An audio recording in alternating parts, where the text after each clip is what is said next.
ভাই সরি দেখি নেই। আচ্ছা ঠিক আছে ভাই। যাক, তালতলা মার্কেটে আইলাম, এক কাজ করি, বড় ভাই একটা ফোন দিই। আরে এই সময় ফোনের ডিসপ্লেটা গেল গা, এক কাজ করি, যাই ঠিক করে গা। ভাই আমার ফোনের ডিসপ্লেটা চলে গেছে, দেখেন তো ঠিক করা যায় নাকি? জি ভাই, ঠিক করা যাবে। ভাই একদম 7,000 টাকা পড়বে। আচ্ছা ঠিক আছে ভাই, আপনি ঠিক করেন, আমি বিলটা দিয়ে যেতেছি।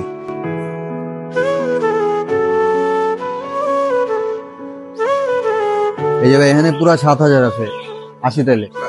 যাক, আজকে ধান্দাটা ভালো হয়েছে। ভাই দেখেন তো আমার ফোনের ফ্ল্যাশটা অন হয়ে গেছে, অফ হইতাছে না। আপনার সেটে একটু প্রবলেম হয়েছে, আপনি 1,000 টাকা দিয়ে যান, একটু পরে এসে আপনি সেটটা নিয়ে যান। আচ্ছা ঠিক আছে ভাই, এই নেন টাকা। যাক, আরেকটা মুরগি পাইলাম। আচ্ছা দাদার ভাই শুনেন, জি ভাই বলেন। ভাই আপনার সবকিছুতে দেখলাম আপনি যে মানুষদের সাথে এভাবে প্রতারণা করেন, এটা কি ঠিক? আসলে ভাই এটা দিয়ে তো আমার সংসারটা চলে। আপনার ভাই সংসার চলে ঠিক আছে, কিন্তু ব্যবসা করতে হলে হালাল পথে খান, হারাম করে না।